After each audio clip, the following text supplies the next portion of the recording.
Yo evidentemente no viví la historia estando ahí porque yo no soy de Puerto Rico, pero me he documentado bastante, he estudiado bastante y los protagonistas, muchos de los protagonistas, he tenido también la bendición de que me han contado la historia. Así que Duro. la historia que yo conozco del reggaetón como lo conocemos hoy nace en Puerto Rico a principios de los años 90, 1991, 1992.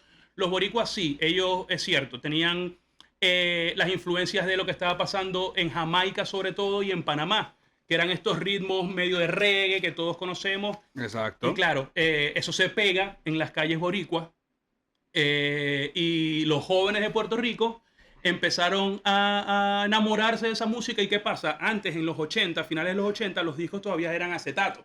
Llegaban a Puerto Rico esos acetatos del reggae jamaiquino. ¿Y qué pasa? Antes los acetatos tenían un lado A y un lado B. En ese lado A estaban las canciones y en el lado B estaban las pistas. Correcto. Y los boricuas empezaron a improvisar encima de esas pistas, con el mismo flow incluso con el que lo cantaban los jamaiquinos en inglés, pero ellos lo hacían en español poniéndole sus propias letras. Y se iba pegando localmente en los barrios de ellos, en los caseríos. Un ritmo, lo que más o menos nos pasó a nosotros en los 2000, les pasó a ellos en los 90. Esto es un ritmo nuevo, es un ritmo que tiene la calentura de la calle. Vamos a empezar nosotros a meterle encima de eso. Así fue, se empieza a crecer ese movimiento underground y llega a las discotecas. Los DJs de la discoteca, los dueños de las discotecas, las leyendas que hoy conocemos, DJ Nelson, y evidentemente DJ Negro, DJ Playero, ellos identifican que hay un fenómeno y ellos como DJs y dueños de discotecas se les prende el bombillo y dicen, ok, vamos a hacer eventos, a la gente en la calle le gusta esta música y lo que vamos a hacer es que los vamos a poner a ellos presentándose y cantando las canciones que ya cantan.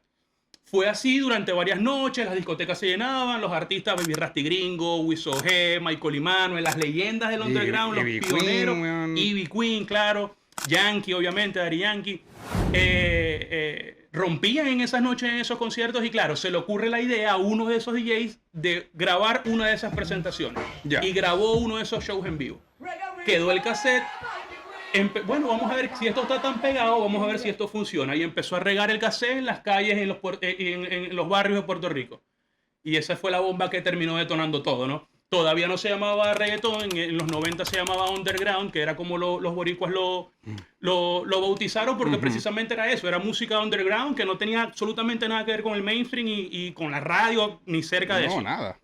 Negro, ¿quién tú crees que está más encendido? ¿Los de al frente, los de atrás?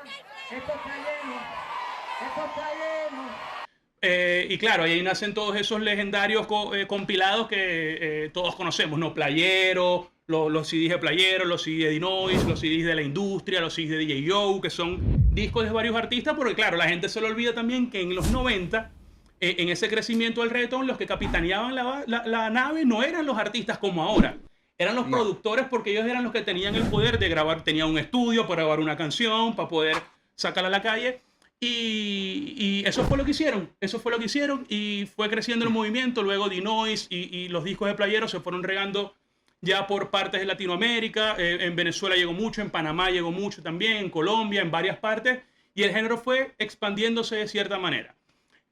Hasta que llegamos a los 2000, y bueno, ahí empieza otra serie de cambios importantes, ¿no?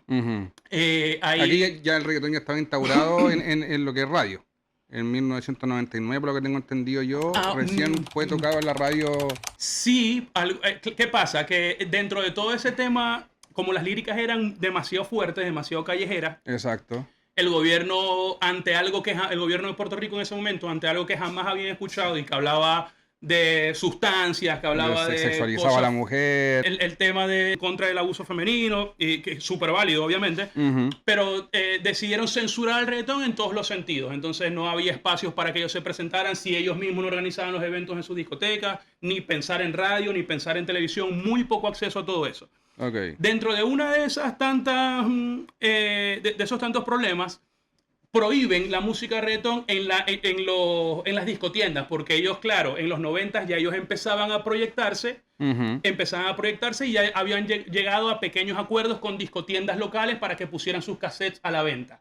Okay. La policía decide sacar todos esos casetes a la venta porque el reggaetón está prohibido por sus letras. Bueno, ellos decidieron hacer un D-Noise, que fue los primeros que hicieron eso, clean lyrics, letras limpias, romantiqueo. Y ahí fue cuando salió, quizás algunos se acuerden, de Baby Rasta y Gringo, cierra los ojos, yeah. Claro. Y solamente pido un deseo, para que tu madre y tu padre dicen que yo soy un maleante de la calle. Una canción súper romántica y ahí fue que ellos tuvieron como quizás el primer break comercial porque dejaron de hablar por ese momento de la suciedad y de lo que ocurría en las calles. Eso pasó, sí, a mediados finales de los 90, perdón, y hasta que llegamos a los 2000 y bueno, ahí había un crecimiento, había una mayor cantidad de artistas, una mayor cantidad de productores, varios disqueros locales en Puerto Rico empezaron como a mirar la vuelta, los productores legendarios como Nelson, ellos empezaron a entender que necesitaban expandirse, que necesitaban contar con otros productores que los ayudaban porque la cantidad de artistas había crecido demasiado y los estudios se reducían cada vez más. Un fenómeno que ha pasado aquí en Chile y ha pasado en todos los lugares donde estamos intentando tener una industria. Exactamente. Y claro, esto ocurre y de alguna manera u otra, Nelson, en la compañía de DJ Nelson, Flow Music, legendaria compañía del género urbano, decide firmar a los Looney Tunes y a Noriega y a una serie de productores que estoy seguro que los nombres les suenan a todos los que vayan a ver este contenido. Productores y compositores. Productores, compositores, arreglistas. Entonces, ¿qué pasa? Ahí el reggaetón empieza a tomar otro color porque ya no son solamente los beats, que es solo bajo, batería y sin melodía. Entonces, ellos cantaban encima de una base, pero estaban totalmente desafinados, desentonados. Era bien desordenado.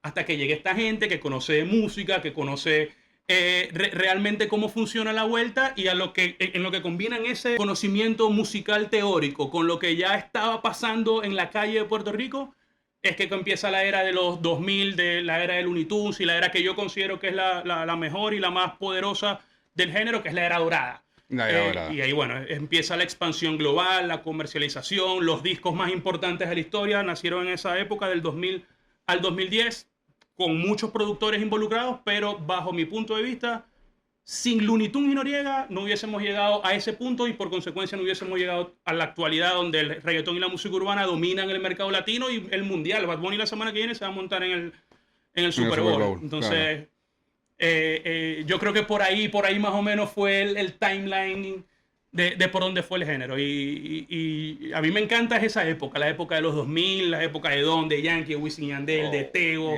de Alexis y Fido, de todas las leyendas de Arcángel, de Héctor y Tito, Héctor por separado de Tito. Yo creo que ahí se construyó la narrativa que conocemos hoy en el género, se construyó en esa época, en el 2000 al 2010. Hasta que por ahí seguimos.